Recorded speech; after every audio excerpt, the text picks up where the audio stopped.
There's a lot of buzz around Demonologist at the moment as being the Phasmophobia killer. People are saying it's slicker, has a better atmosphere, and above all else is more likely to create brown stuff in your pants. So Reggie and the boys of course had to don on our headphones, turn out the lights and give this one the review treatment. And when all said and done, there are many great things to say about Demonologist, but in its current state, it is not the Phasmophobia killer. Not yet, that is. So grab yourself a Bible and crucifix and let Reggie explain more in today's early access review. Welcome back, Cockney Gang, and today it's Demonologist. As always, this is an early access review, so with that, the final release will contain many changes, so take everything I say here with a big pinch of salt. However, I do always give a score, as they do charge money for it. And let's just cut to the chase, shall we? Even with just 3 maps in its initial release, is this worth the $15 it's asking for? Abso-bloody-lutely it is. As early access titles go, even with only 3 maps to piss about in, they are highly polished and littered with scares throughout. You'll have countless fun with the boys and girls, and you'll come away seeing this as potentially toppling Phasmophobia. But with that, I also have a major gripe, and Reggie, he just has to get it off his cockney chest.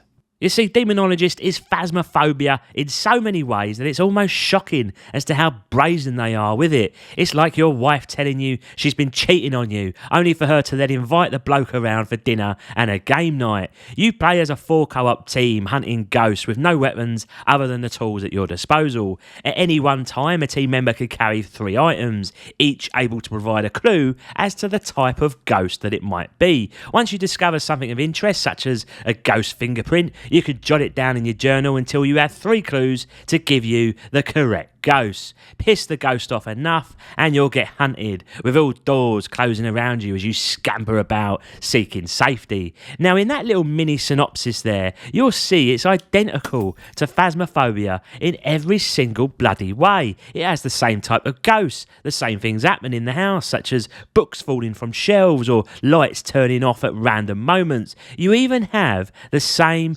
bloody control system. They say imitation is the sincerest form of flattery, but me sideways and call me Harry, because this is a stone cold rip-off, and you can't help but feel for the lone developer of Phasmophobia, who spent so much time and effort into creating his horror world, that they must surely feel a little frustrated at this. And because of that deja vu that you feel throughout Demonologist, you can't help but feel somewhat desensitized to much of what is happening around you. Very much like when the boys force you to watch 2 Girls and 1 Cup back in class. In today's world, it almost seems tame. Actually, I'll take that back. I just watched it and it does make me gag over Johnny Two Shoes. Now, the only real difference I saw when initially starting up Demonologist was the character selection screen, where you customise your character to wear all sorts of different clothing. Sadly, then you're going to have little pervert boys playing this game, as they're going to likely select the bra and panty set as they traipse around hunting ghosts. So with that, I selected the red bra and I was ready to tackle this scary world. So how good are the scares in Demonologist? Well, for starters, this has far more jump scares. Much of that is denoted by its sound, which I'll touch upon later, and they are bloody good scares as well, people. Sort of like that first week we discovered COVID and we all shit ourselves. Ghosts will come at you at random times, bottles will smash, creaks can be heard on stairwells, and whispers will come from the walls. The ghost events are rather brilliant too, whether that be a ghost throwing itself at you from a photo frame or a ring style scene of a little girl crawling out the TV. It's scary stuff indeed, and here is where something new finally differs to Phasmophobia. Around the homes that you investigate, you'll see words that can be said out loud on the public chat. For example, say Bloody Mary 3 times in this mirror and the shit will hit the fan. The issue then will come from this expectation. This will not be scary after the first few goes. Just like the ring style scene with the TV, I now know to expect that little bratty shit, and so the the scare is muted. Everything in Demonologist then will depend on the atmosphere and dynamism of the ghost hunting you to create the brown stuff in your pants. For the most part, they do a good job, but arguably your ghost does not appear enough for it to be effective. There is of course a way to tackle this desensitivity and anticipation, and that is to double down on the scares by creating hundreds of little events like this and pack out a map with so many randomly scripted sequences that they genuinely become scary at all times. The ingredients are here, my pedigree chums, for something proper scary, but it's so early in its early access state that the scares from ghosts, they really do repeat themselves fast. That is not to say that Reggie didn't scream like a little girl, of course, because on the initial playthrough, I absolutely crapped my pants. But for me, Phasmophobia, with its rich tapestry of shit-yourself moments and spooky maps that have been built over many, many years, it still takes the crown for now.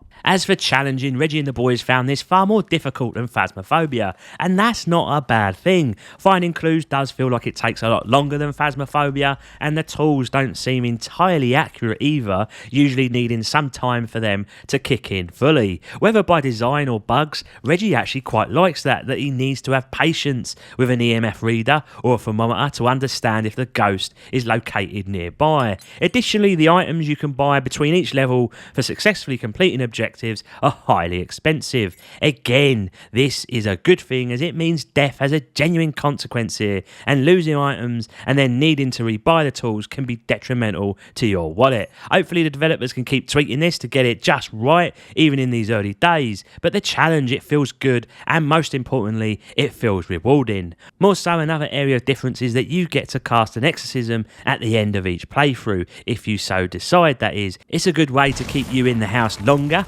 as your sanity drains away, and usually I found this was when the ghost was at its most fragile, where a Will Smith style slap could be thrown at you at any moment. Where Demonologist really shines though is in its graphics, and undeniably the comparisons again will be made to Phasmophobia. Phas of course has that janky charm about it, and whilst graphically it has improved, it can't hold a candle to Demonologist. The first thing to point out is the models and textures on display. These have higher detail than what we see in Phas, and because of that, arguably a little more realism. You see the wood stains on the stairs, you can see the wrinkles on bed sheets, and the curtains have that kind of woolly type texture about them. The character models also look solid, which is a far cry from Phas. But the most important graphical feature in a game like this is the lighting, and Reggie can't make up his mind if it's poorly executed or if it's rather good. A horror game for the most part must be dark, and when it is dark it's great with only your flashlight there to offer any comfort. The issue then comes from the light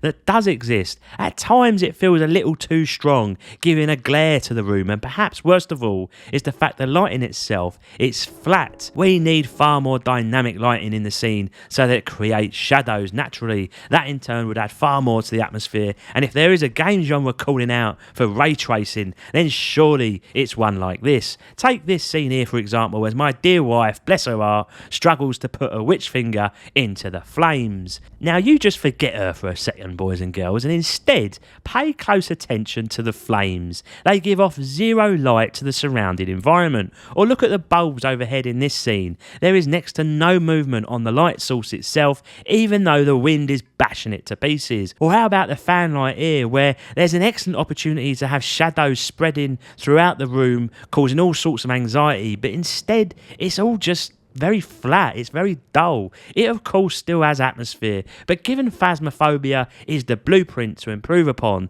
Reggie thinks they may have missed an opportunity here, but hopefully it's one that can be remedied in the future updates. However, the best way atmosphere is created is through the use of Demonologist's excellent soundscape. Ironically, a game like this doesn't require a lot of sound. In fact, the craft is in its limited use, and they get this spot on. I mentioned earlier the whispers you'll hear in the distance, and in particular playing on headphones really gives directions as to where it's coming from. Scratches on walls, the sound of blood splattering or a door closing. The jump scares though really come from the string instruments that suddenly blare out. Usually usually when a ghost event is about to happen. What Reggie particularly enjoyed was the deep rumbles of bass that give you that impending dread that something is about to go down in your pants, and so you grab the shaman in anticipation. I would like a few more sound effects added to give more ambience to scenes, perhaps from a ceiling fan as it whirls overhead, or some static from the TV. Small things like that can